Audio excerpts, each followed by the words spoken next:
Je m'écris simplement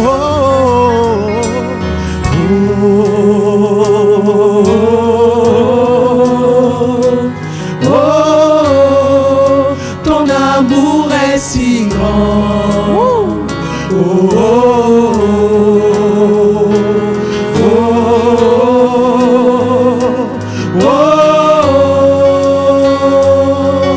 Voyez de quel amour le Père nous a aimés.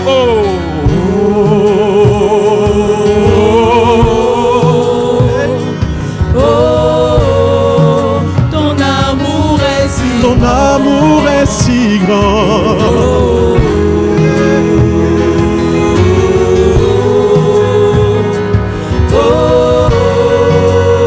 Alléluia. Ton amour est grand. Ton amour est grand. Amen. Ton amour est patient. Ah Seigneur, si patient pour nous. Tu m'as comblé de temps de paix et joie. De temps de paix et joie. Tu es merveilleux. Tu es merveilleux. Tu donnes sens à ma vie. Tu donnes sens à ma vie. Oh, tu es merveilleux, Jésus. Tu es merveilleux. Ma vie a trouvé un sens en toi, vraiment. Tu donnes sens. Le vrai sens de ma vie est en toi. Et je m'écris dans l'assemblée des saints. Jésus, ton amour est si grand. Hey, amen. Ton amour est si grand. Alléluia. Rien ne peut contenir ce chant. Jésus, ton amour est si grand. Hey. Ton amour est si grand. Yeah.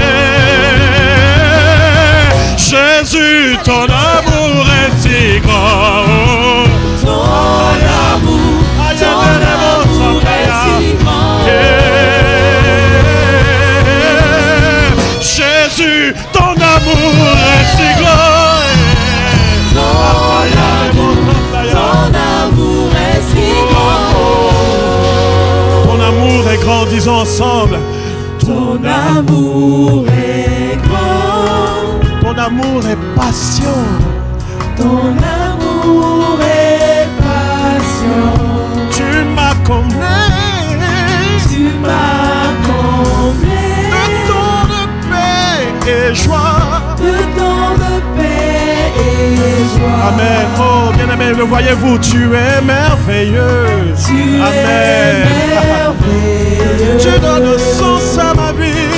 Tu donnes sens à Amen. ma vie. Et toutes tes promesses sont oui. Toutes tes promesses sont oui. Il est fidèle. Et amen. Non, non, non, tu n'es pas un homme pour mentir. Jésus, ton amour est si. Alléluia. Ton amour est si grand. Jésus, ton amour est Makayaleno. Tu laisses les 99 pour aller à la recherche de la brebis égarée. Alléluia. Yeah. Jésus, ton amour est si grand. Toute ma vie, je te bénirai pour cet amour merveilleux.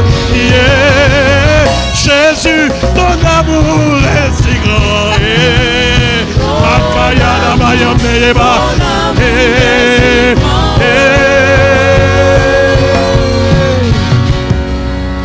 Ton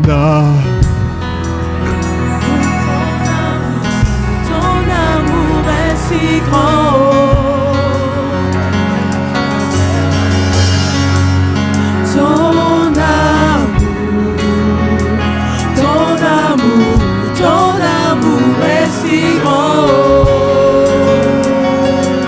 l'amour de Dieu nous presse.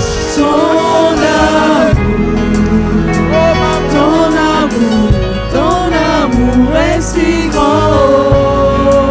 L'amour de Dieu nous presse, ton amour. Alléluia. Je ne me lève plus le matin pour prier par religion. C'est ton amour qui me presse. Je ne viens plus à l'église par religion. Ton amour me presse. Oh, ton amour. Je n'ouvre plus la parole par religion. Non, c'est ton amour qui me presse. Oh, ton amour, Jésus. Alléluia, alléluia.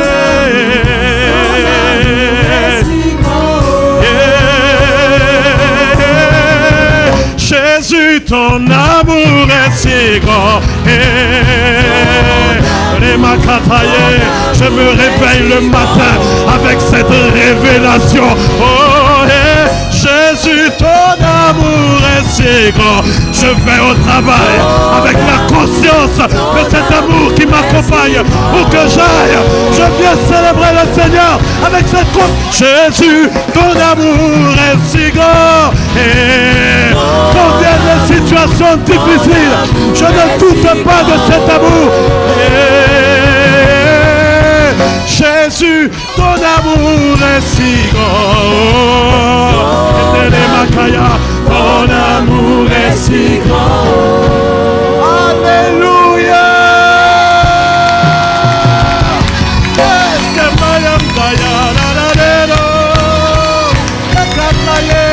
Nous acclamons l'amour de Dieu.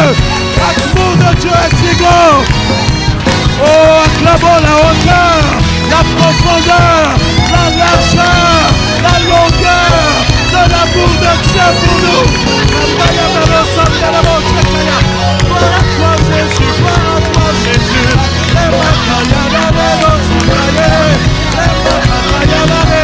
Quelqu'un acclame avec toi l'œuvre de la croix, l'œuvre de la croix qui nous a sanctifiés, sauvés. Alléluia. Merci Jésus. Il est ressuscité avec nous. Nous sommes ressuscités avec Christ. Il nous a fait asseoir avec lui dans les lieux célestes. Alléluia. Alléluia.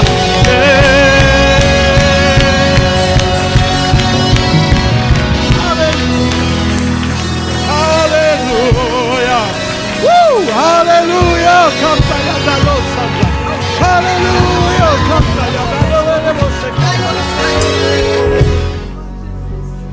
Merci pour ton amour. Merci Père.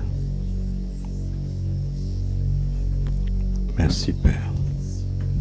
Ton amour nous rend spéciaux. Ton amour nous rassure.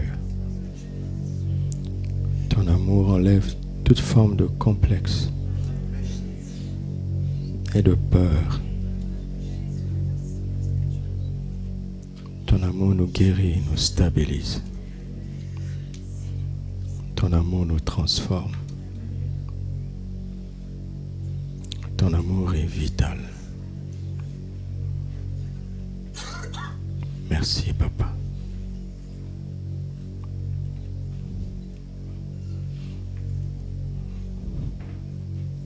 Tu as déjà commencé à nous parler, continue de le faire.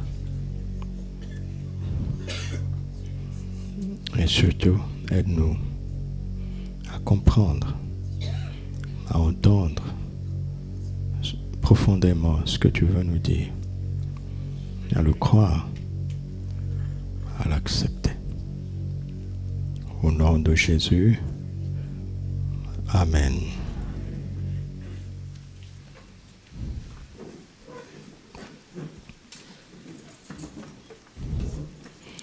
Que toute la gloire revienne à Dieu notre Père, par le Saint-Esprit et au nom de Jésus-Christ notre Seigneur. Amen. Shalom, shalom. Que la paix de Christ soit avec chacun d'entre vous. Alléluia. Marc chapitre 5, versets 15 à 20. Marc 5, versets 15 à 20. Ils vinrent auprès de Jésus et ils virent le démoniaque, celui qui avait eu la légion, assis, vêtu et dans son bon sens.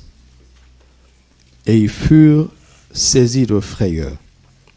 Ceux qui avaient vu ce qui s'était passé leur racontèrent ce qui était arrivé au démoniaque et au pourceau. Alors ils se mirent à supplier Jésus de quitter leur territoire. Comme il montait dans la barque, celui qui avait été démoniaque lui demanda la permission de rester avec lui.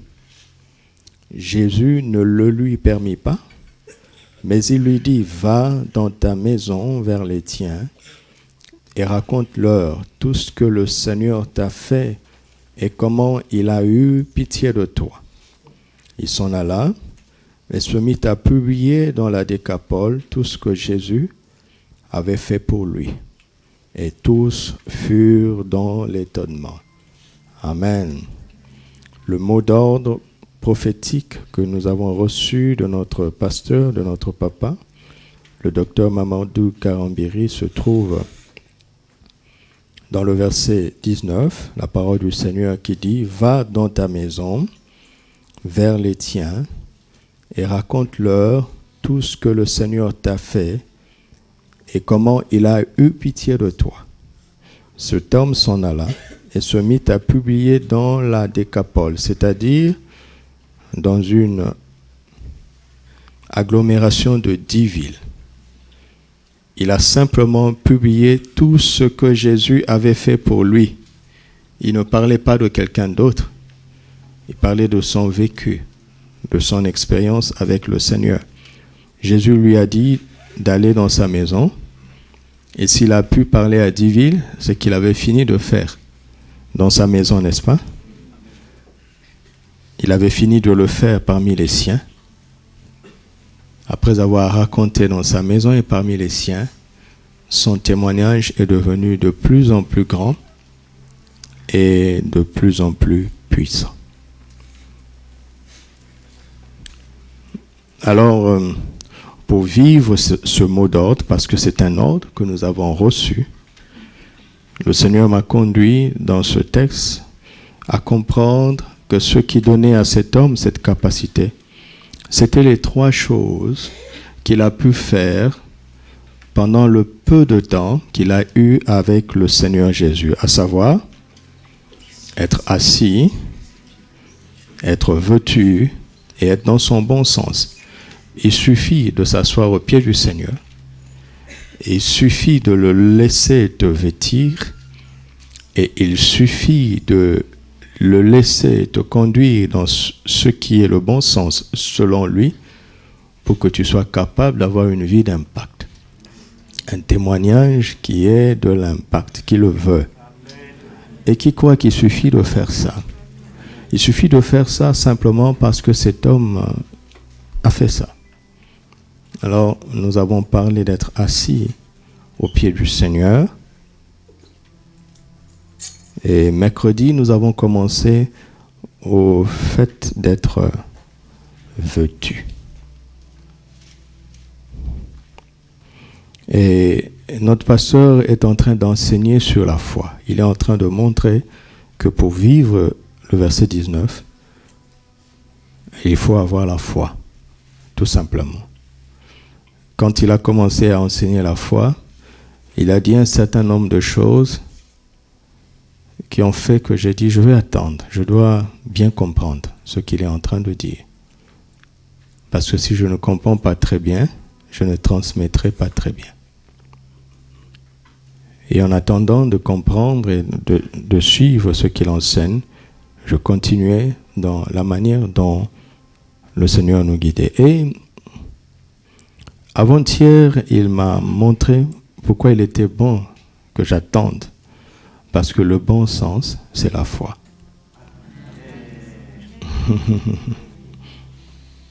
D'accord?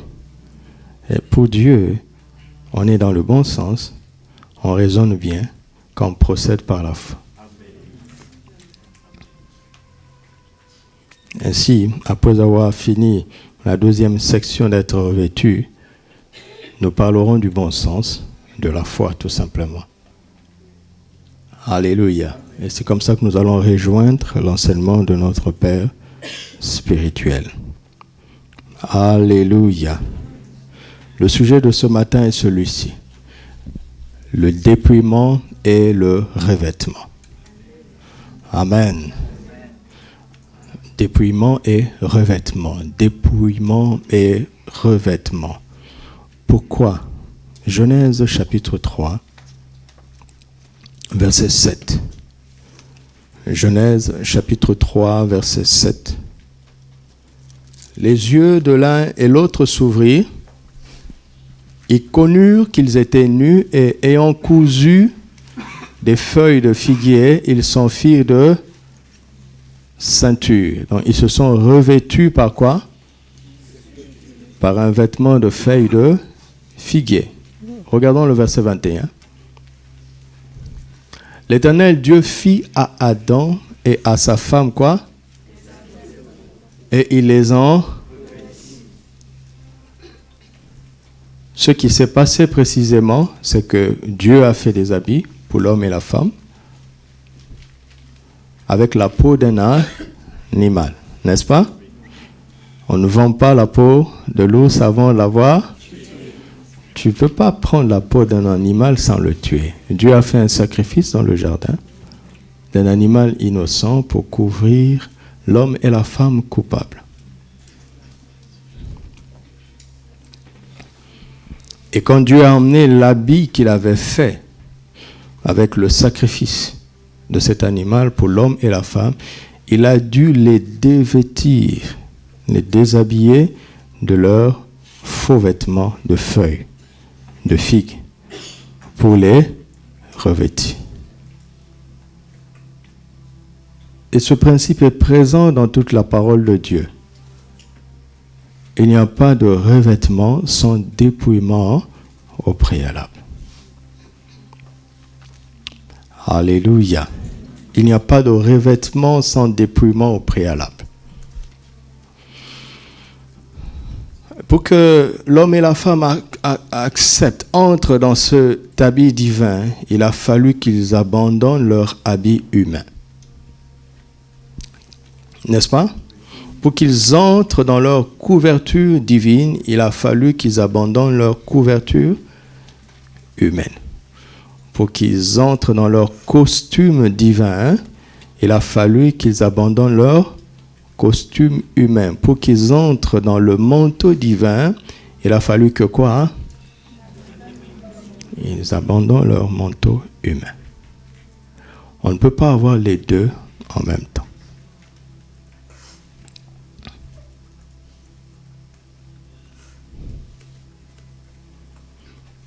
Qui est d'accord avec moi?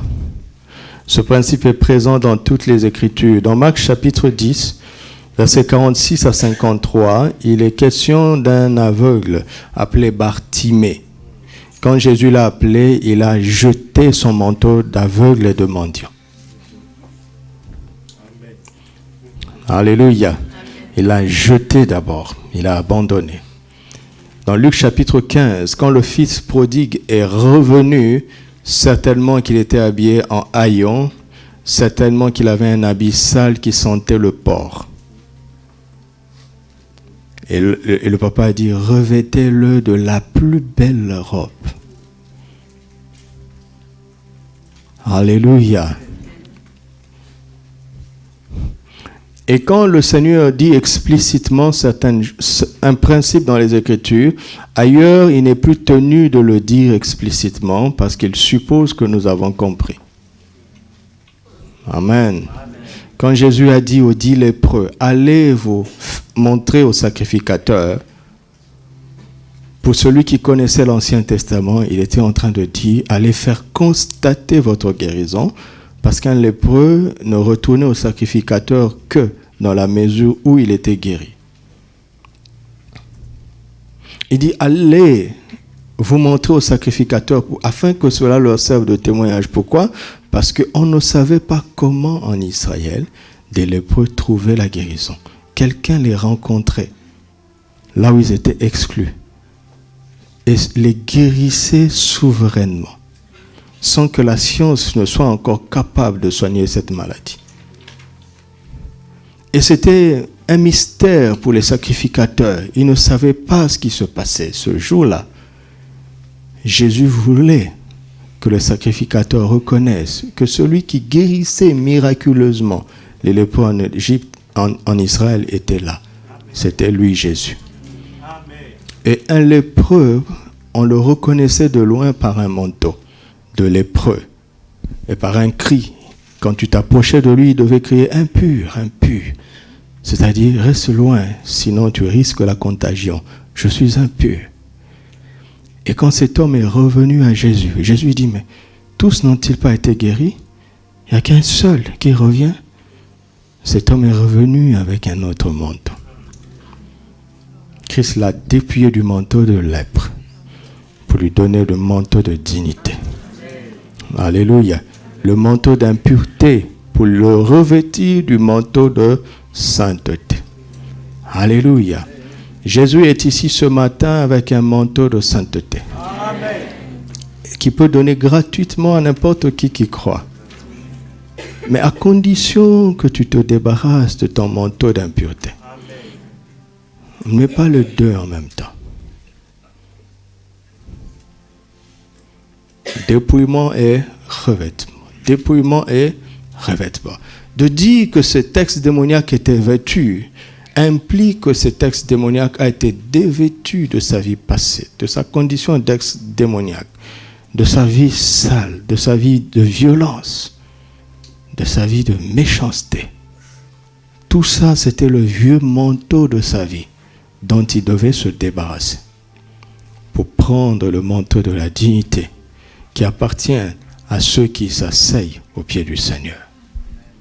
Alléluia. Que cela nous arrive ce matin au nom de Jésus. Regardez avec moi Colossiens chapitre 3, 1 à 11. Colossiens 3, 1 à 11.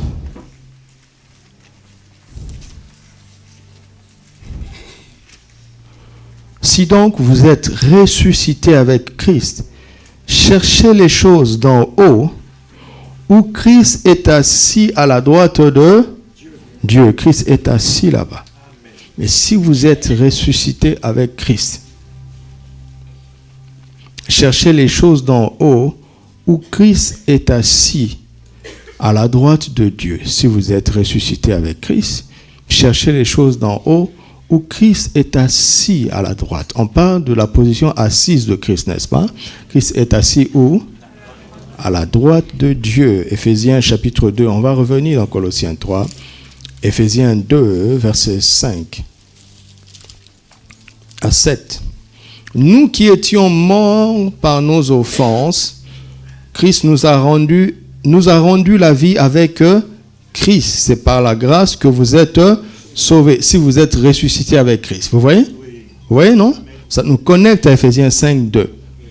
Nous qui étions morts par nos offenses, Dieu nous a rendus à la vie avec Christ. Il nous a ressuscités ensemble, si vous êtes ressuscités avec Christ.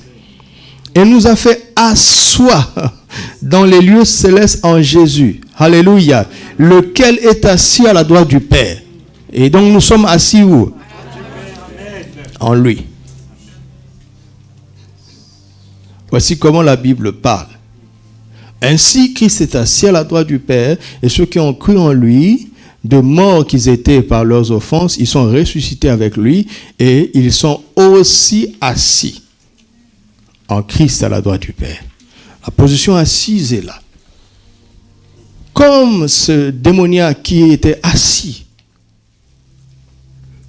Il faut que le deuxième principe se manifeste dans ce passage. Verset 2. Affectionnez-vous aux choses d'en haut et non à celles qui sont sur la terre. Tout ça, je vais expliquer ça le mercredi, mais on va simplement lire. Car Christ, votre vie, quand Christ, votre vie, paraîtra, alors vous paraîtrez aussi avec lui. Faites donc mourir les membres qui sont sur la terre, l'impudicité, l'impureté, les passions, les mauvais désirs, et la cupidité qui est une idolâtrie. C'est à cause de ces choses que la colère de Dieu vient sur les fils de la rébellion, parmi lesquels vous marchiez autrefois lorsque vous viviez dans ces péchés. Mais maintenant, renoncez à toutes ces choses, à la colère, à l'animosité, à la méchanceté, à la calomnie, aux paroles déshonnêtes qui pourraient sortir de votre bouche. Ne mentez pas les uns aux autres, vous étant dépouillés du vieil homme et de ses œuvres et ayant...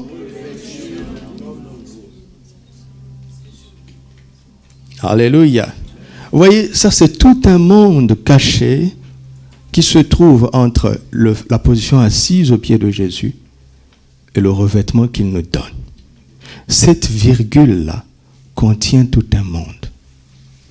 Quand on dit assis, virgule, vêtu, cette virgule contient tout ce que Colossiens 3 dit. Amen. Alléluia. Cet homme étant assis au pied du Seigneur et ayant reçu son enseignement, son instruction, a dû faire des choix maintenant. Parce que la délivrance s'opère par l'autorité souveraine du nom de Jésus. Mais la transformation dépend de notre collaboration à la parole de Jésus.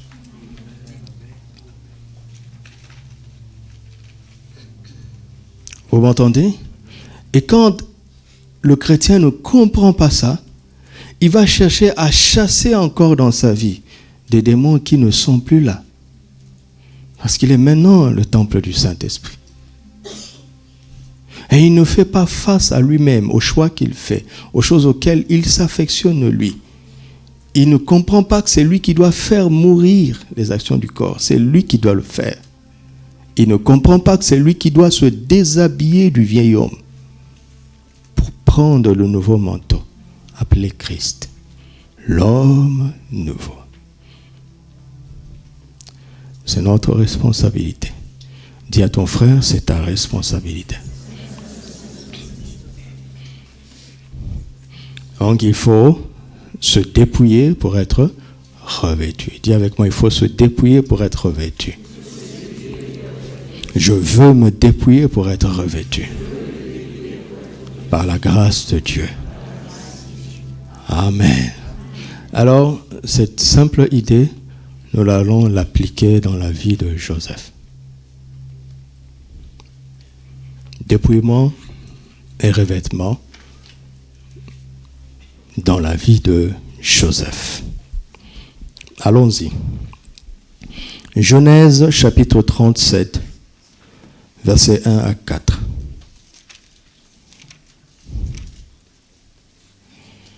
Genèse 37, 1 à 4. Jacob demeura dans le pays de Canaan où avait séjourné son père. Voici la postérité de Jacob. Joseph. On parle de la postérité de qui? Et on parle de qui après? Qui est la postérité de Jacob? Joseph. Oh, il a eu 12 fils et une fille. Oui. Oui. Mais celui qui va prendre le droit d'aînesse spirituel, c'est Joseph, le 11e de la famille. Le droit d'aînesse a sauté 10 aînés pour atterrir sur le 11e. Et pas quand il avait 77 ans, mais quand il avait 17 ans. Écoutez maintenant, Joseph, âgé de 17 ans, faisait paître le troupeau avec ses frères. Cet enfant était auprès des fils de Bilha et de Zilpa. Qui sont Bilha et Zilpa? Qui sont-elles? Et quelle relation elles ont avec Joseph? Papa de Joseph a eu 2 femmes. Rachel qu'il aimait et sa grande sœur, Léa, qu'il a dû subir. Et Joseph était né de Rachel. Mais Bila et Zilpa étaient les servantes de Léa et de Rachel, que Léa et Rachel ont utilisé pour donner à Jacob des fils parce qu'elles étaient en compétition. Alors, on doit normalement dire, regardez, Joseph, âgé de 17 ans, faisait paître le troupeau avec qui? Ses frères. Cet enfant était auprès de qui? Les fils de Bila et de Zilpa ne sont-ils pas ses frères? Bila et Zilpa, femme de son père. Ici, là, on ne parle pas de Léa et de Rachel.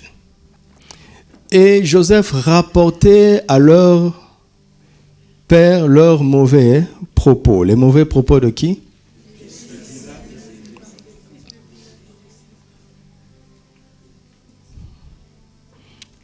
Pour comprendre l'histoire d'un homme, il faut écouter son passé. D'accord? Nous regardons à Joseph, mais sa vie est portée par des explications passées. Verset 3. Israël faisait quoi? Aimait Joseph comment? Plus que tous ses autres fils, parce qu'il avait eu dans sa vieillesse, et il lui fit une tunique multicolore, une tunique de plusieurs couleurs. Ses frères virent que leur père l'aimait plus que eux tous, et ils le prirent en haine. Ils ne pouvaient plus lui regarder avec amitié. Ils ne pouvaient plus. Même quand ils le souhaitaient, ils n'y arrivaient plus. La haine avait gagné leur cœur. Ils n'arrivaient plus à aimer leur frère. Pourquoi? Parce qu'il était devenu le préféré de leur papa. Amen. Et cette préférence a été manifestée par un manteau multicolore, par un vêtement de plusieurs couleurs. La préférence invisible de papa a été rendue visible par le vêtement qu'il a donné à Joseph. Alléluia. Si l'on dit que Jacob a donné à Joseph un vêtement multicolore, qu'est-ce que cela implique? Cela implique que tous ses frères avaient un vêtement monocolore, d'une seule couleur. Même Joseph lui-même avant, il portait un vêtement d'une seule couleur. Amen. Un vêtement terne d'une seule couleur. Mais à partir de ce jour-là, papa va lui donner un vêtement différent, de plusieurs couleurs. Pourquoi il a fait ça? Parce qu'il l'aimait, n'est-ce pas? N'est-ce pas? Donc, Jacob met sur Joseph un vêtement qui lui montre les 1000 facettes de son amour pour lui.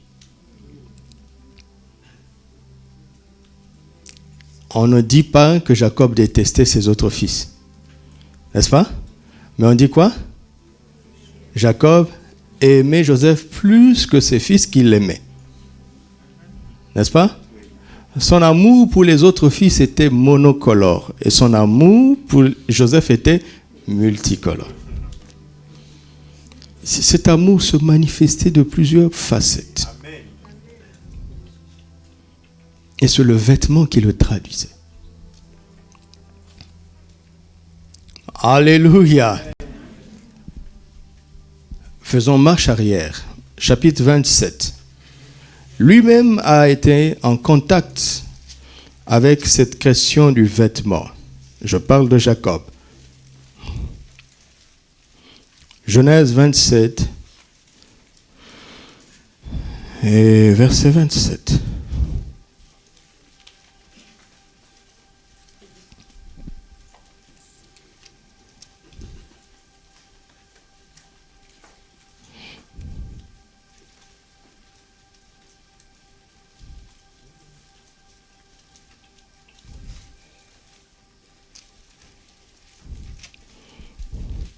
Jacob s'approcha et le baisa. Isaac sentit l'odeur de quoi?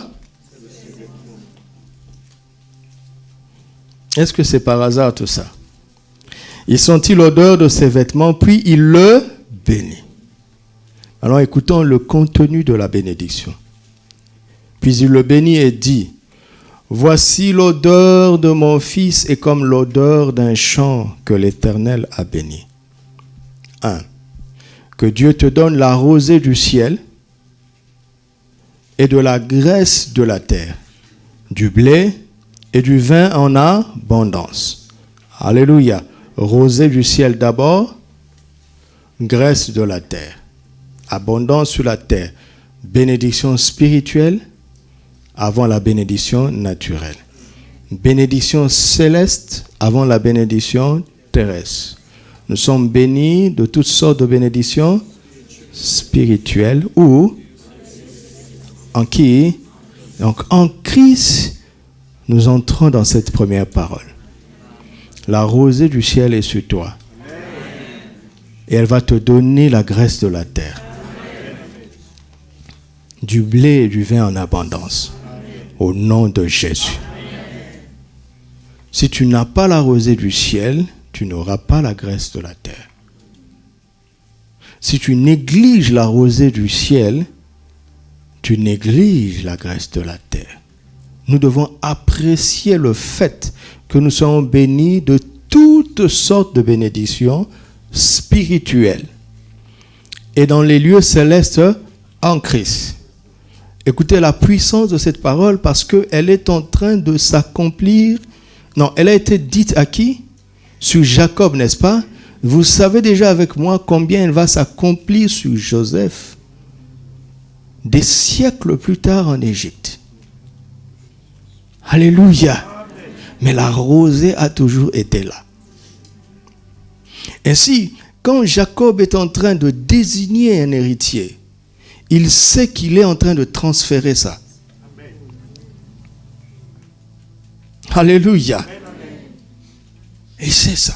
Verset 29. Que des peuples te soient soumis. L'autorité sur qui? Sur les peuples.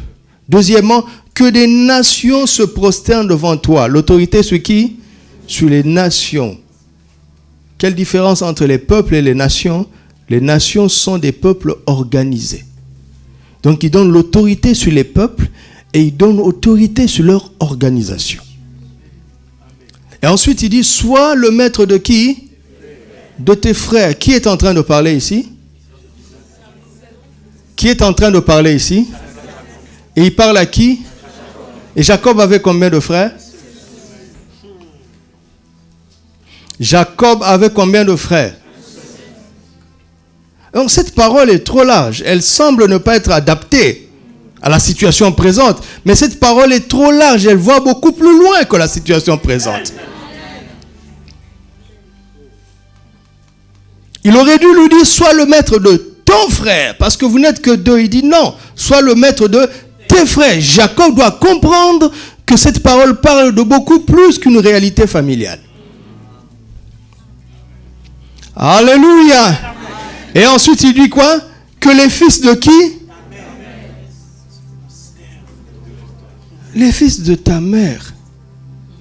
Mais les fils de ma mère sont tes fils, papa. Et mais en fait, ce sont mes frères déjà. Pourquoi cette répétition? Tais-toi, mon fils. Dans quelques années, tu comprendras de quoi je parle. Reçois seulement. Alléluia. Reçois seulement au nom de Jésus. Reçois seulement. Reçois.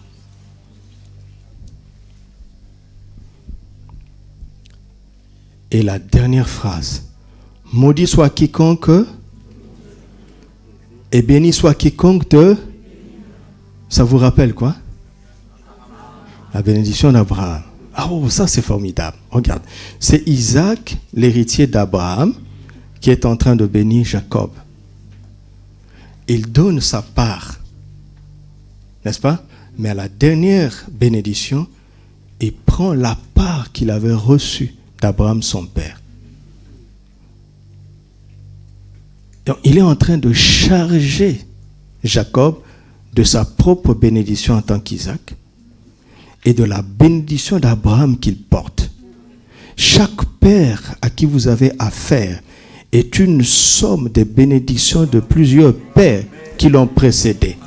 Et il a la responsabilité de déposer sur ses fils à la fois sa bénédiction et toutes celles qu'il a reçues.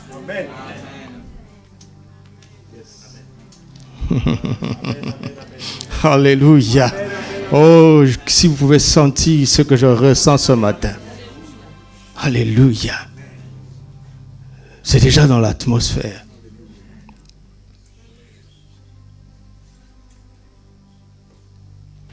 Ainsi, quand Joseph est désigné comme l'héritier de Jacob, Joseph est un concentré de la bénédiction de Jacob, de la bénédiction d'Isaac et de la bénédiction d'Abraham. Il est un concentré de 3 générations bénies. Alléluia. Et chacun d'entre nous est un concentré, soit des bénédictions générationnelles ou des malédictions générationnelles. Chacun est un concentré de la somme de ces choses, positivement ou négativement. Mais Galates 3, 13 dit, affiche pour ceux qui ne savent pas, Christ nous a rachetés de la malédiction de la loi. Étant devenu quoi? Malédiction pour nous, car il est écrit, maudit est quiconque est pendu au bois, afin que la bénédiction d'Abraham, son accomplissement en Jésus. Regardez. Nous tous ici étions un concentré des malédictions générationnelles parce que la loi nous condamnait du fait que nous ne soyons pas des descendants d'Abraham. Et quand tu crois en Jésus, il t'a béni de toutes sortes de bénédictions spirituelles dans les lieux célestes. Ça, c'est Éphésiens 1:3.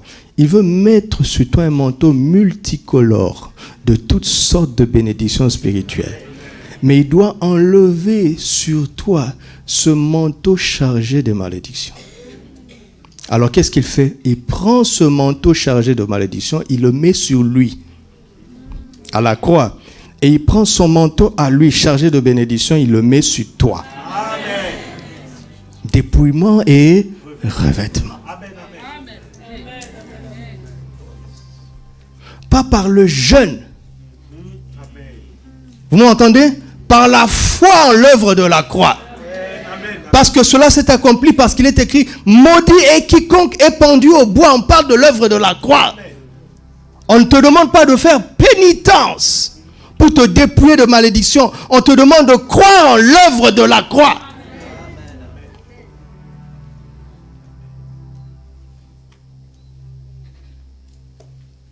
Et n'oubliez pas le deuxième message du dernier séminaire, la grande vision face à la vision céleste.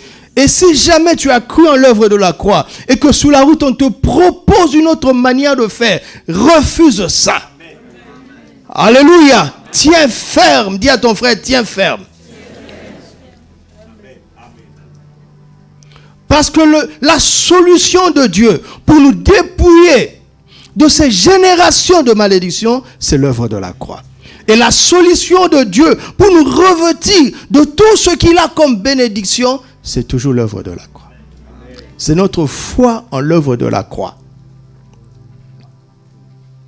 Nous devons jeûner à cause de notre incrédulité. Si quelque part tu sens, toi, que tu as du mal à croire en l'œuvre achevée de Christ, tu dois jeûner, crier à Dieu pour qu'il te débarrasse de cette incrédulité. Mais ce n'est pas le jeûne qui va te guérir. C'est la foi en l'œuvre de la croix.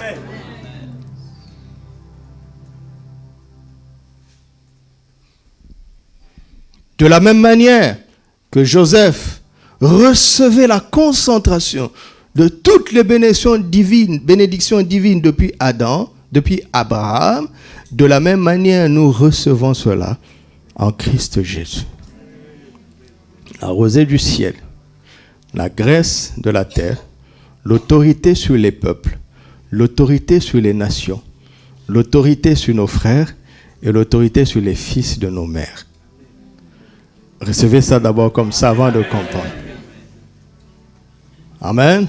Alors nous sommes à ce point où Joseph a reçu tout ça, n'est-ce pas? Vous êtes avec moi? Joseph a reçu tout ça. La bénédiction d'Abraham, plus la bénédiction d'Isaac, plus la bénédiction de Jacob. Amen.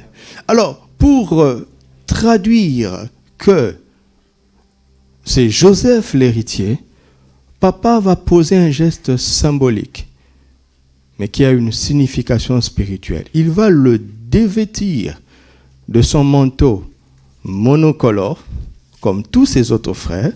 Il va le dépouiller du manteau ordinaire, n'est-ce pas? Pour le revêtir de quoi? D'un manteau extraordinaire. Premier point. Dieu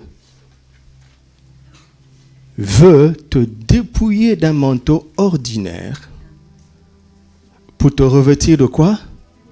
D'un manteau extraordinaire.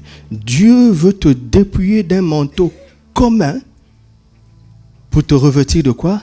D'un manteau exceptionnel. Dieu veut que tu sortes du commun. Amen. Alléluia. Dieu veut te dépouiller du manteau de l'anonymat pour mettre sur toi un manteau de quoi? De distinction. Parce que quand tout le monde est habillé de la même manière, on ne te remarque pas. Mais quand tu es le seul à être revêtu en multicolore parmi les monocolores, tu deviens visible, remarquable. Tu deviens un élément remarquable. Dieu veut faire de toi un élément remarquable. Dieu est fatigué de voir que tu passes inaperçu. Dieu veut que quand tu passes, les gens tournent les regards, soit pour t'acclamer ou te détester. Ah! Il faut être préparé à ça. Parce que ce premier dépouillement et premier revêtement ne fera que tu ne laisseras plus jamais les gens indifférents. Personne ne pourra plus jamais être neutre envers toi. Pourquoi? Parce que ton manteau n'est plus neutre. Tu n'es pas monocolore, tu es multicolore. Ta vie va susciter des réactions d'amour ou de haine. Les gens, même quand ils veulent être indifférents, ils ne pourront pas à cause de ce revêtement. Quand tu as revêtu Christ, tu ne laisses plus les gens indifférents. Tu deviens un point de clivage. Tu crées du clivage. On t'aime ou on te déteste. On n'est pas au milieu. Pourquoi c'est intéressant? Pour que tu reconnaisses tes vrais amis et tes ennemis. C'est intéressant. C'est intéressant. Quand les gens sont neutres avec toi, tu ne sais pas vraiment ce qui comptait. Mais le jour où on met ce manteau sur toi, tu ne te tromperas plus sur les gens. Parce que les gens auront du mal à être hypocrites envers toi. Quand ils veulent cacher leur haine, ils sont incapables de te regarder avec amitié. Vous voyez la bénédiction de ce manteau? La bénédiction de ce manteau force les gens à manifester ce qu'ils essayent de cacher. Oh, qui reçoit ça ce matin? Et le problème, c'est que ce qui fait que les gens ne prennent pas ce manteau, les chrétiens qui ne prennent pas ce manteau, pourquoi? Parce qu'ils veulent plaire. Ils veulent plaire à tout le monde. Jésus n'a pas pu plaire à tout le monde. Lui qui était parfait. Et toi qui as quelques défauts, comment tu peux faire pour plaire à tout le monde? Si tu plais à tout le monde, cela veut dire que beaucoup sont hypocrites. Et ils sont hypocrites pourquoi? Pour te tromper, pour te voler et abuser de toi.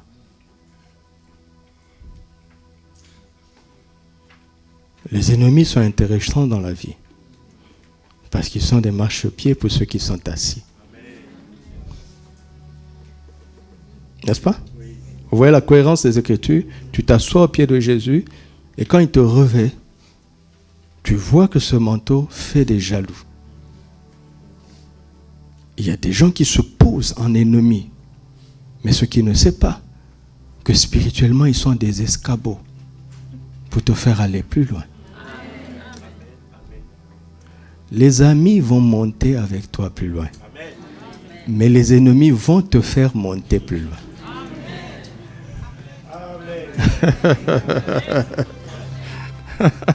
Les amis vont être là avec toi, pour rire avec toi, pleurer avec toi. Mais ce sont les ennemis qui vont te faire monter. Gloire à Dieu pour les ennemis. Je parle des gens qui te détestent. Je ne parle pas de ceux que tu détestes. Parce que tu es supposé ne détester personne. Regarde, si Dieu te donne 2 ennemis, tu montes au 2e étage. N'est-ce pas? N'est-ce pas? Toi-même dans ton cœur, tu as 3 ennemis. Tu descends au sous-sol. Vous avez compris, non? Tu descends au sous-sol. Et ça fait que ta vie a des hauts et des bas. Des hauts, non, et que des hauts et des hauts et des hauts et des hauts.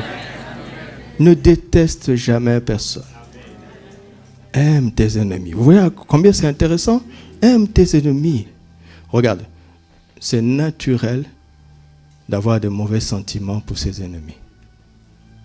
C'est spirituel d'avoir des bons sentiments pour ses ennemis. Amen. Tu veux être où? Voilà, c'est tout.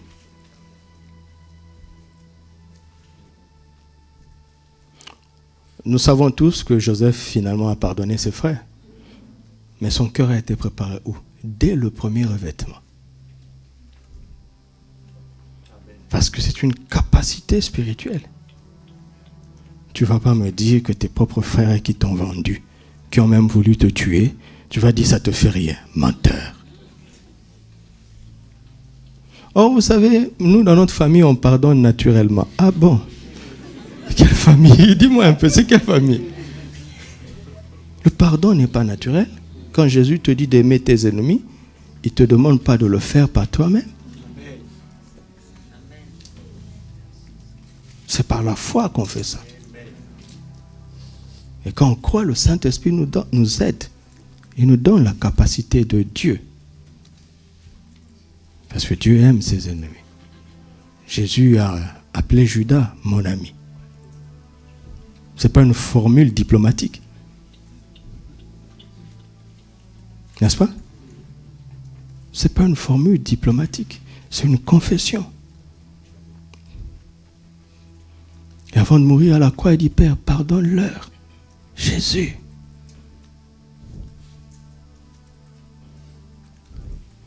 Alléluia. Vous avez vu le secret du premier dépouillement et du premier revêtement. Vous savez, quand tu es ordinaire, tu vas avoir des problèmes ordinaires. N'est-ce pas? C'est normal, non? Quand tu es monocolore, tu as la même couleur que tout le monde, tu vas avoir aussi les mêmes problèmes que tout le monde. Les taches sur ton manteau seront les mêmes taches que tout le monde. Mais quand tu deviens multicolore, tu vas avoir les problèmes que eux n'ont pas. Non?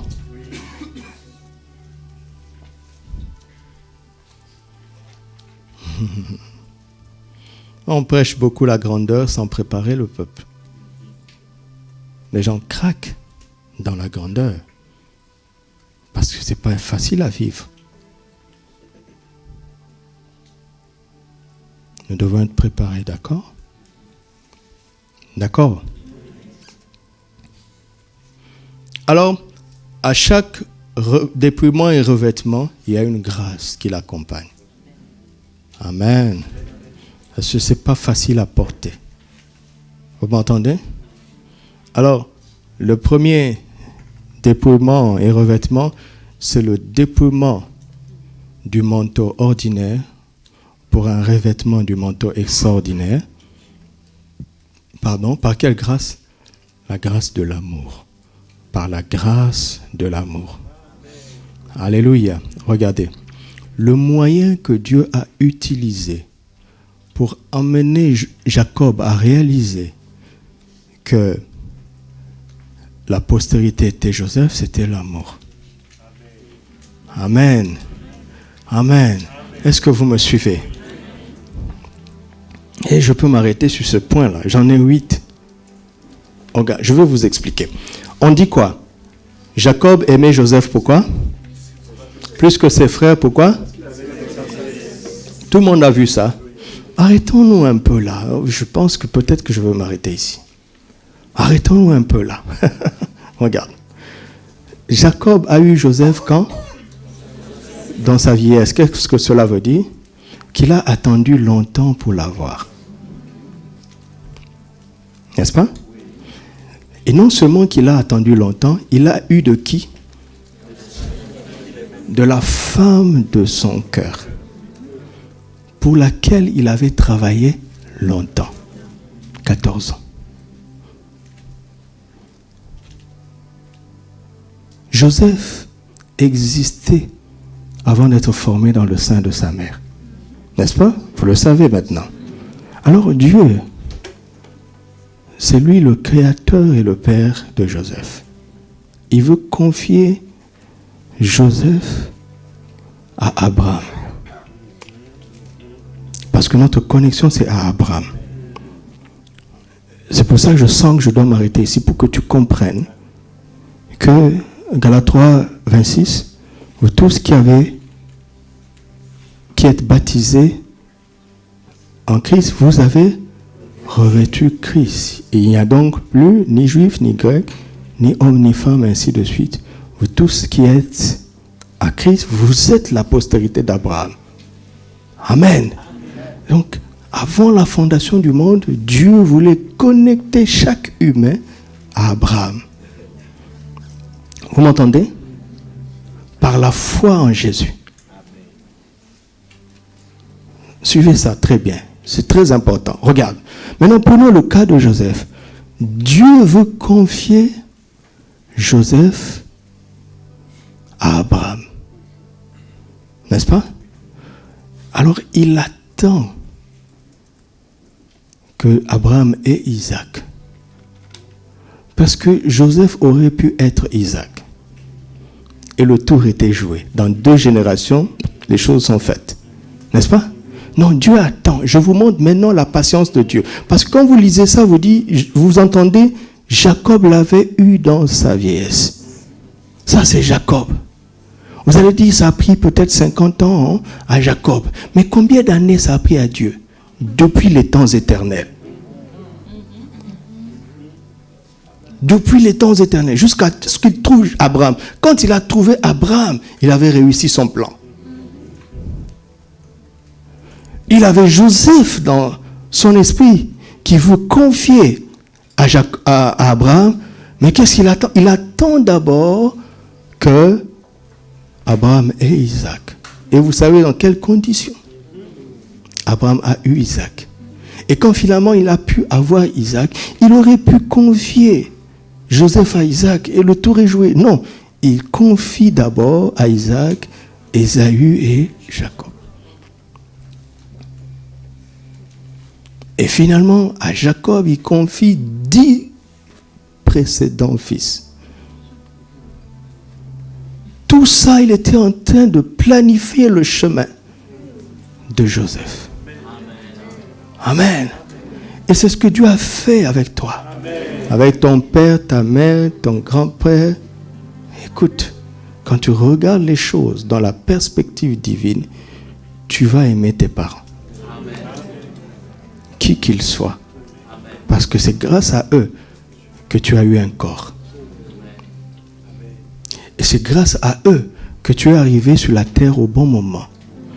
Parce que c'était ce moment-là que tu devais venir. Ils ont fait des erreurs, mais Dieu s'en est servi pour t'atteindre. Donc remercie-les. Ne les juge plus à cause de leurs erreurs. Parce que Dieu a compté avec ses erreurs. Alléluia. Il faut honorer ses parents. On ne peut pas faire autrement.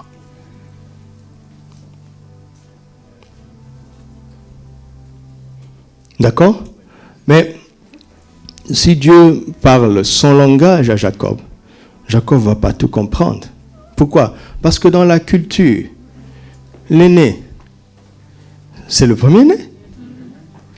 N'est-ce pas?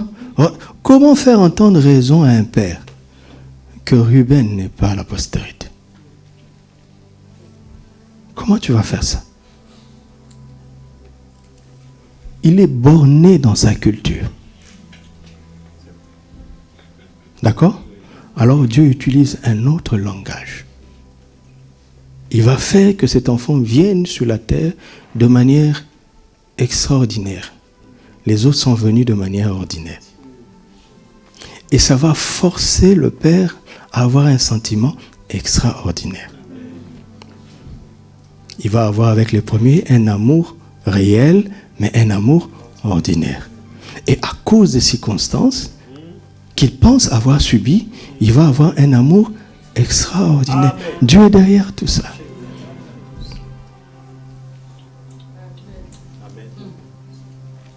Et dans tout ça, Joseph n'a rien fait. Qu'est-ce qu'il a fait pour mériter? Regardez.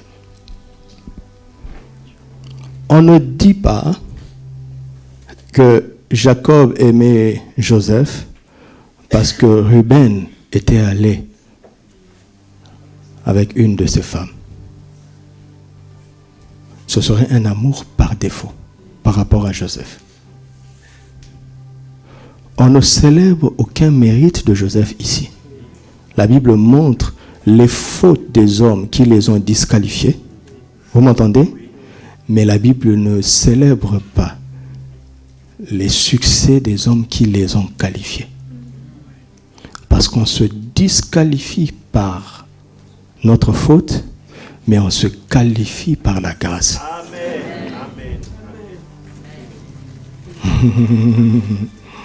Oh Seigneur, s'ils peuvent absorber ça. Regarde. À chaque fois que tu reçois ce que tu mérites, c'est que cela ne vient pas de Dieu. Dieu ne donne pas aux gens les choses qu'ils méritent. Il est trop bon pour se limiter à tes mérites. Amen. Amen. Alléluia. Nous faisons du bien parce que nous aimons Dieu, pas pour mériter ses grâces, parce qu'une grâce par définition ne se mérite pas, ne s'achète pas, sinon ce n'est plus grâce. Donc Joseph n'y est pour rien.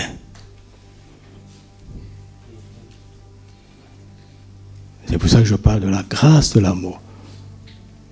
Quand je recevais l'enseignement de l'Esprit, j'ai écrit manteau, dépouillement du manteau ordinaire et revêtement du manteau extraordinaire par la loi de l'amour. Il m'a dit, barre ça tout de suite. Ne retourne pas chez Moïse. La loi nous a été donnée par Moïse. La grâce et la vérité nous sont données en... Je ne suis pas disciple de Moïse. Et la vérité n'est pas du côté de la loi. La vérité est du côté de la grâce. Ce n'est pas la loi de l'amour qui opère ici. Mais c'est la grâce de l'amour. Alléluia. Amen. Je vous ai appris ça, non? Ne dis pas mes droits en tant qu'enfant. Non, il n'y a pas de droit de l'alliance. Il n'y a pas de droit. Amen. Quand un père est irresponsable, on ne l'envoie pas en prison. La pire des choses qu'on puisse faire, c'est de lui arracher la garde de l'enfant. Mais ce n'est pas un crime que de négliger ses enfants. Quand un père donne aux enfants, ce n'est pas un devoir. Eh oui, je sais que ça choque, ce n'est pas un devoir. Parce que si c'était un devoir et qu'il ne répondait pas à son devoir, on devait l'envoyer en prison. On ne l'envoie pas en prison. On lui dépossède simplement de l'enfant. Dans tout ce que nous recevons des parents, c'est une grâce. Ce n'est pas un droit. Amen. C'est impoli de dire, papa, c'est ton droit. Paye l'école. Non, ce n'est pas son droit. Tu n'as pas vu plein d'enfants qui ne vont pas à l'école? Tu n'as pas vu ça? Donc s'il paye l'école pour toi, rends grâce. Amen. Rends grâce. Amen. C'est une grâce. Et Dieu est notre Père. C'est une grâce que d'avoir un bon Père. Amen. Alléluia, c'est une grâce. La grâce de l'amour. L'amour est une grâce. Alléluia. Regarde, mes amis. La jalousie est un signe d'ignorance. C'est un signe d'ignorance. Aujourd'hui, nous avons toute la Bible. Beaucoup plus tard, vous savez, quand Jacob a désigné Joseph comme son héritier, Ruben, il allait ruminer au fond de lui, simplement dire, bon, c'est ma faute, n'est-ce pas? Je me suis disqualifié moi-même, n'est-ce pas? Simon et Lévi aussi vont dire, c'est notre faute, parce qu'ils ont tué les gens de Sichem, quand on a abusé de leur sœur. Mais Judas va dire quoi? Judas va dire, je suis le 4e sur la hiérarchie. Pourquoi on me saute? Mais regardez, plus tard, quelle est la tribu qui va être célébrée? Lui aussi, il est entré dans son domaine. Donc, sois patient. Si quelqu'un est distingué parmi nous, rends grâce à Dieu. Parce que tu vas aussi être distingué quelque part. Et c'est comme ça que ça fonctionne.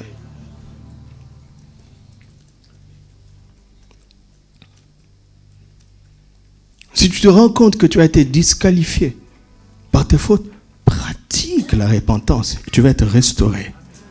Et tu vas attendre ton tour. Si Dieu a fait à l'un, ce qu'il peut faire à tous.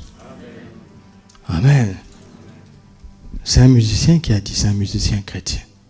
Il parle de cette femme qui avait la perte de sang. Jésus allait chez Jairus, n'est-ce pas? Jésus a dit, j'irai, je le guérirai. Donc si Jésus dit pour quelqu'un, j'irai, je le guérirai, il le dit à tout le monde. Amen. S'il aime l'autre au point de le guérir, il va faire la même chose pour moi parce qu'il m'aime aussi. Amen. S'il aime l'autre au point de le bénir, il va faire aussi la même chose pour moi parce qu'il m'aime. Amen. Il ne va pas faire au même moment et pas de la même manière, mais une chose est sûre, c'est qu'il va le faire. Donc apprenons à nous réjouir des bénédictions qui viennent chez le frère ou la soeur. Pourquoi? Parce que c'est un message pour tous. Il y a un manteau multicolore pour toi aussi. Pourquoi? Parce que c'est la grâce de l'amour. Dieu a tant aimé quoi? Le monde qu'il a donné, son Fils unique. Il a donné à qui? À tout le monde, à tout le monde.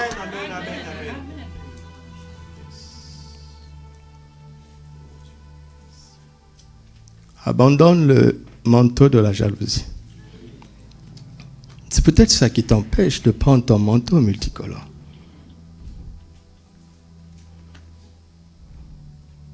Ça commence dans les petites choses. Observez les enfants. La convoitise. Il a son cadeau. Mais il se préoccupe du cadeau d'autrui. Il va dire, on va voir, les parents t'ont donné quoi à toi? Mais est-ce que moi je t'ai demandé ce qu'on m'a donné?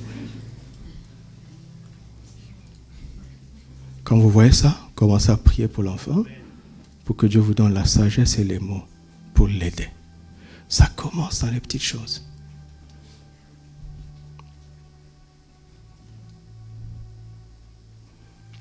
Un jour, il y a un frère, malheureusement, il est décédé.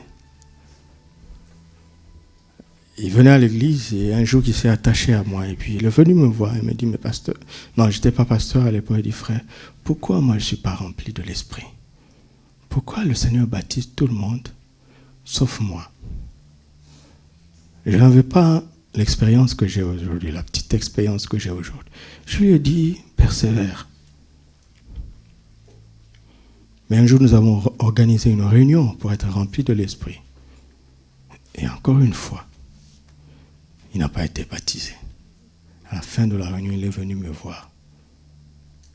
Écoutez ce qu'il dit. C'est toujours comme ça. Je savais que ça se passerait comme ça. Pourquoi il n'a pas été rempli? Et puis après, il dit, mais celle-là, elle vient de recevoir Jésus. Elle est remplie aujourd'hui.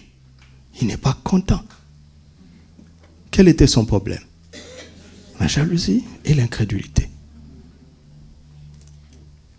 Et c'est ça qui le bloquait. Parce que le Saint-Esprit connaît nos cœurs. S'il avait réagi comme ça avec moi aujourd'hui, j'allais le guérir en 2 minutes. Mais à l'époque, je ne savais pas ce que je sais aujourd'hui. C'était ça son problème.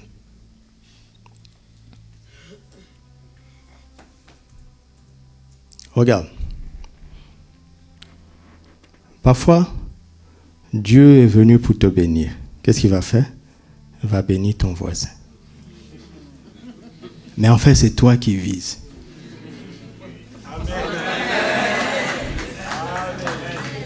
Tu sais pourquoi il fait ça?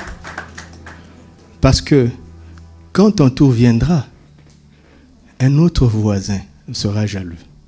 C'est pour que tu comprennes ce qui se passe. Je dis, mon frère, moi aussi, j'étais comme ça. C'est puissant, hein, n'est-ce pas?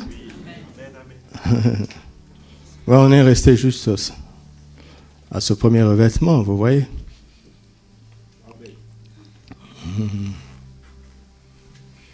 Non, je vous dis pour vous pousser à creuser vous-même, d'accord? Je ne veux pas faire l'intéressant, c'est pas ça. On ne fait pas ça ici. Mais la parole de Dieu est la vérité. C'est juste nous qui la banalisons. C'est pour ça que je suis convaincu qu'on va gagner des villes. En étant simplement revêtus. J'ai eu une vision cette nuit, je ne vous la raconterai pas, mais c'était extraordinaire. Et j'avais un rôle dans cette vision. Et je dis, Seigneur, tu vas faire ça? Il dit, oui, je vais le faire. Je vais le faire. Et certains d'entre vous sont dans cette vision-là. C'est extraordinaire. Si vous pouvez imaginer les projets que Dieu a formés pour nous, le découragement va vous oublier. Oh, si vous pouviez imaginer.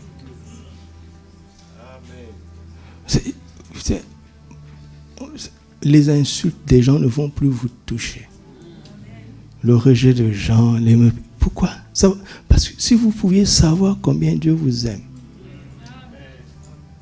vous ne compterez plus le nombre de vos ennemis. Et même vous ne valoriserez même pas par le nombre des gens qui vous aiment.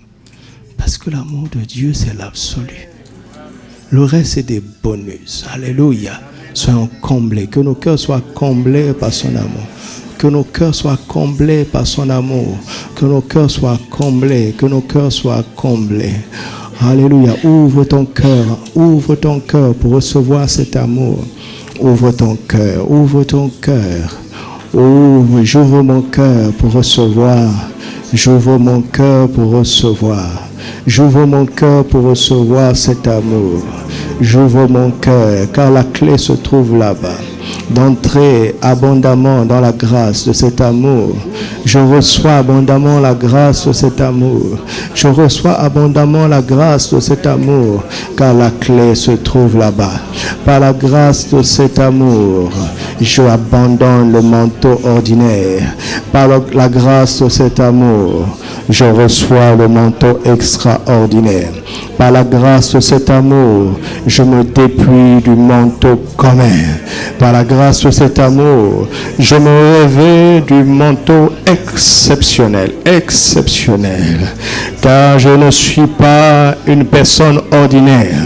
Je le sais à cause de la croix. Quand je regarde à la croix et je considère le prix que tu as payé, et quand la Bible me dit que tu l'as payé pour moi, sans orgueil je me lève et je sais que je ne suis pas un homme ordinaire, je ne suis pas une personne ordinaire, je ne suis pas une personne de piètre valeur. Ma valeur est tellement grande à cause du prix que tu as payé, à cause de la qualité de l'amour que tu as pour moi, à cause de l'ampleur dont tu m'aimes. Oh, Seigneur, je me réjouis et je te rends grâce. Béni soit ton Saint-Nom. Je suis heureux d'être fils d'un tel Père.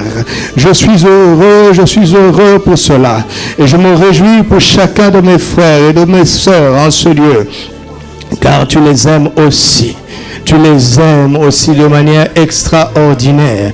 Pour eux, tu as ce manteau multicolore. Il va être différent du mien, mais une chose est sûre, c'est que les grandes bénédictions, la bénédiction d'Abraham, la bénédiction d'Isaac, la bénédiction de Jacob, est sur nous en Christ Jésus. C'est pourquoi nous te rendons grâce et nous bénissons ton Saint-Nom. Oh, alléluia. Nous te rendons grâce. Parle, Seigneur. Parle-lui avec ton cœur. Parle-lui avec ton cœur. Parle-lui avec ton cœur. Parle-lui avec ton cœur. Parle-lui avec ton cœur. Abandonne ce manteau. Abandonne cette couverture où on t'a fait croire que tu n'avais aucune valeur. Abandonne cette couverture où on t'a fait croire que tu es quelqu'un de simplement ordinaire. Abandonne cette couverture où on t'a fait croire que la distinction, le meilleur, l'exceptionnel est pour tout le monde, sauf pour toi. Quel mensonge! Quel mensonge! Je condamne ce mensonge au nom de Jésus. Je condamne ce mensonge au nom de Jésus. L'exceptionnel est pour toi. Les exploits sont pour toi. Le meilleur est pour toi. Ce que Dieu a de mieux est pour toi. Ce que Dieu a de mieux est pour toi. Ce que le ciel a de mieux est pour toi. Ce que la terre a de mieux est pour toi. Abandonne ce manteau. Dépouille-toi. Dépouille-toi de tous ces mensonges. Dépouille-toi. Dépouille-toi. Dépouille-toi. Dépouille-toi. Dépouille-toi du manteau de mépris. Dépouille-toi de cela au nom de Jésus. Abandonne. Abandonne, car Christ est un manteau multicolore pour toi. Mais les deux ne vont pas ensemble. Dépouille-toi du vieil homme. Dépouille-toi de la vieille mentalité. Dépouille-toi des pensées religieuses. Dépouille-toi des pensées traditionnelles. Dépouille-toi des pensées dévalorisantes, des paroles dévalorisantes. Même si elles sont venues de ta famille, même si elles sont venues de tes supérieurs au travail, même si elles sont venues de tes professeurs, même si on a dit que tu étais nul, abandonne ça. Christ ne parle pas ainsi te concernant. Tu n'es pas nul. Tu ne peux être nul. Tu es excellent. Tu es excellent. Tu es son fils bien-aimé. Tu es sa fille bien-aimée. Tu es sa fille bien-aimée. Tu es sa fille bien-aimée. Alléluia. Tout cela parce qu'il t'aime. Quelle grâce que d'être aimé du Père Céleste. Quelle grâce. Oh, quelle grâce. Nous ne méritons pas, c'est une grâce. Oh, que les souvenirs de tes erreurs arrêtent de te tromper maintenant. Car cet amour, tu ne le mérites pas. Et que les souvenirs de tes victoires arrêtent de te tromper. Car cet amour, personne ne peut le mériter. C'est une grâce. C'est une grâce. Recevez abondamment cette grâce. Recevez abondamment cette grâce. Les choses vont changer de manière radicale. C'est la grâce qui fait ça. Les choses vont changer de manière radicale. C'est la grâce qui fait ça. C'est la grâce qui fait ça. C'est la grâce qui fait ça. C'est la grâce qui fait ça. C'est la grâce qui fait ça. C'est la grâce qui fait ça. C'est la grâce qui fait ça. C'est la grâce qui fait ça. Oh, la pranadira shakamantere dagai. Oh, Dieu a besoin de t'entendre lui parler parce qu'il t'a parlé avec son cœur. Oh, réponds-lui, réponds à ces paroles d'amour, réponds à ces paroles de grâce, car elles sont la vérité. Elles sont la vérité. Elles sont la vérité. Oh, Shendoradi Balakansante Regaman, Ranabarago Senteria Takramaya. Lento Bashira Gaman Nerega Saito Klamin Lescaventa Boshada Raman Neregadom Labrin Arego Santeria Tirigaman Lekentabo Shendaragaya Lebranita Koria Sande Baragoya. Je reçois abondamment, je reçois plus que je n'ai jamais reçu jusque-là. Je reçois plus que je n'ai jamais reçu jusque-là. Je m'ouvre à ta grâce en abondance. Je m'ouvre à ta grâce et au don de ta justice. Je m'ouvre à ta grâce abondamment et au don de ta justice. Plus que je ne l'ai reçu jusque-là. Oh, alléluia. Oh, merci. Oh, merci. Oh, merci.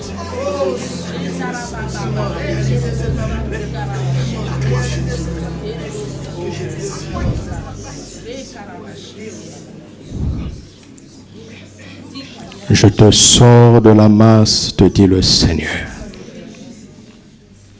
Je fais de toi une personne exceptionnelle. Je fais de toi une personne remarquable.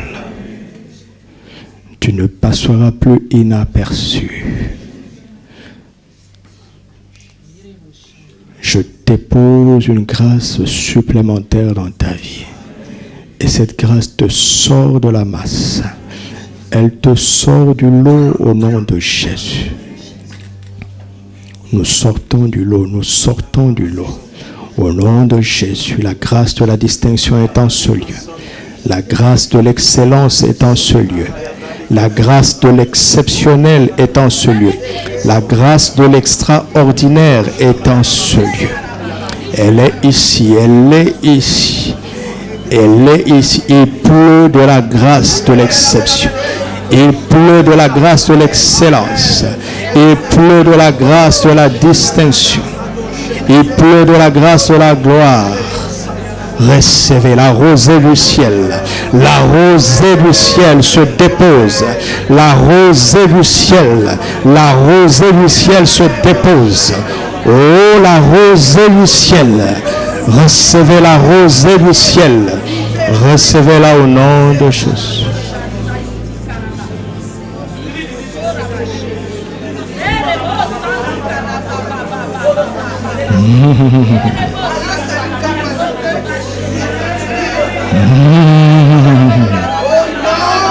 La rosée du ciel. Robichate clamai. La parole de Dieu est la vérité. Saint-Esprit, confirme ta parole. Au nom de Jésus. Saint-Esprit, confirme ta parole. Au nom de Jésus. Sheto Dabrani Kaskaya. Shekraban Teragadara. Rontobo Sakarada. Randa Karada. Reshetabon Tabrai Karasan. Yendebo Sharagai.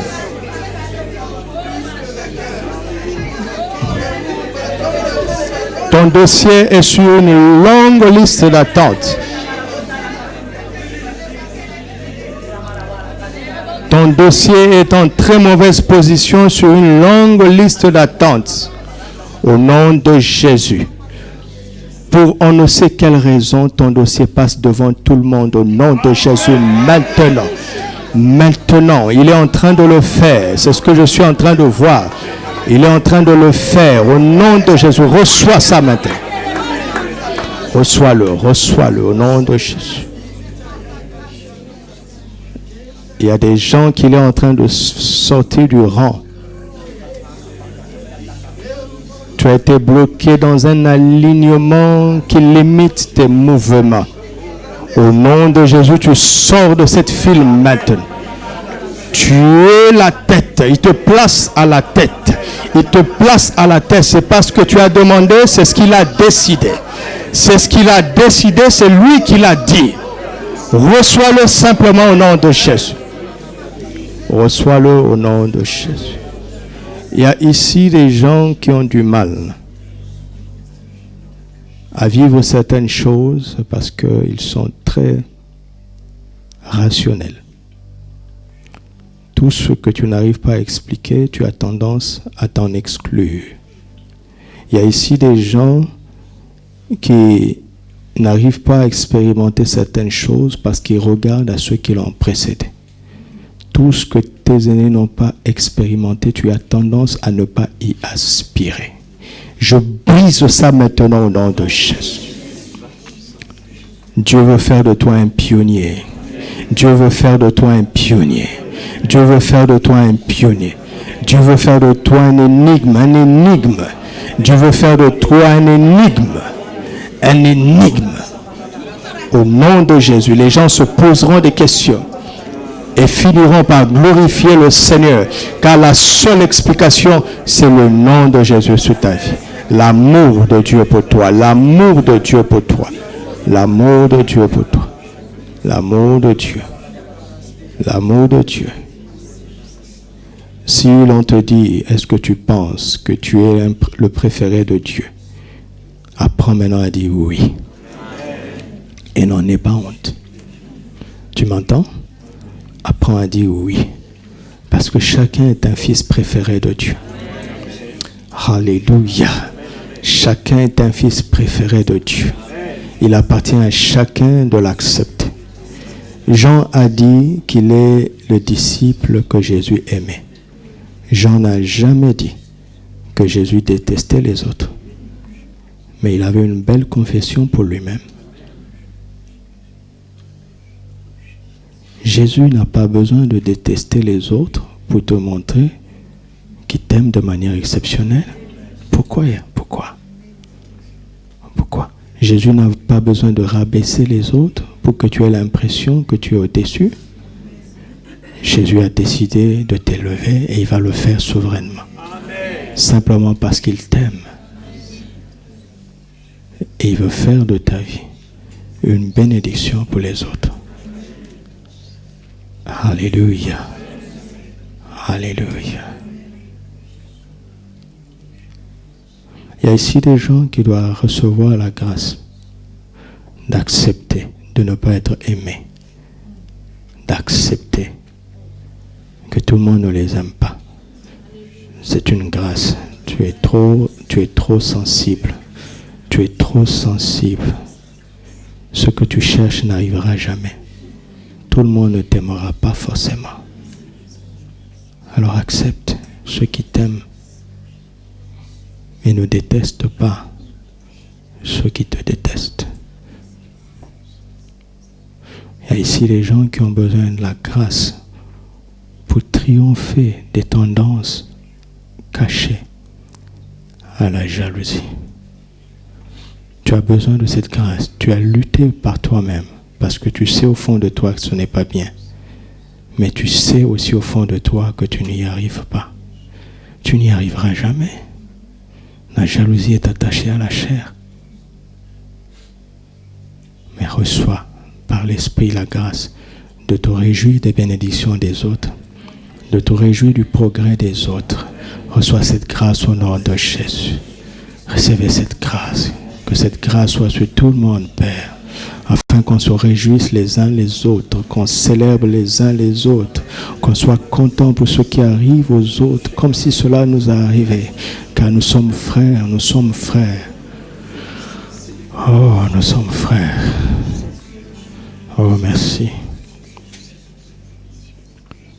Merci pour ce manteau. Merci pour ce revêtement. Merci Jésus.